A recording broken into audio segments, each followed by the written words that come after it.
میں کوئی کافر ہے، ہندو یہودی ہے تو بد دعا کر سکتے ہیں، مسلمان ہے تو مسلمان کے لیے تو میرے نبی نے کبھی بد دعا نہیں کی، نہیں کرنی چاہیے، بچنا چاہیے۔ اسی طرح ایک ساتھی نے سوال پوچھا کہ ہماری مسجد میں کچھ ساتھی ہیں جو حی علی الصلاح حی علی الفلاح پر کھڑے ہوتے ہیں، اس سے پہلے کھڑے نہیں ہوتے، بیٹھے رہتے ہیں جماعت میں، جب مکبر کہتے ہیں اللہ اکبر بیٹھے رہتے ہیں، اشہد ان لا الہ الا اللہ بیٹھے رہتے ہیں، اشہد ان محمد رسول اللہ پھر بھی بیٹھے رہتے ہیں، اس کے بعد کھڑے ہوتے ہیں۔ دیکھیے اگر کوئی اس آخر میں بھی کھڑا ہوتا ہے تو وہ جائز تو ہے، بہتر نہیں ہے۔ بہتر یہ ہے کہ جیسے امام کھڑا ہو گیا، مقتدی کھڑے ہو گیا، اللہ اکبر شروع ہو گئی اقامت، تو کھڑے ہو جانا چاہیے۔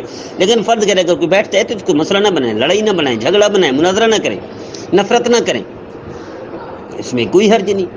کوئی بیٹھتا ہے تو بیٹھنے رہنے، بعد میں اٹھے گا تو وہ جانے، اس کا کام جانے، اور اس میں اجازت بھی ہے، گنجائش بھی ہے کھڑا ہونے، بعد میں کھڑا ہونے کی۔ تو پھر لڑائی کیوں بناتے ہیں، جھگڑا کیوں کرتے ہیں، نفرت کیوں کرتے ہیں؟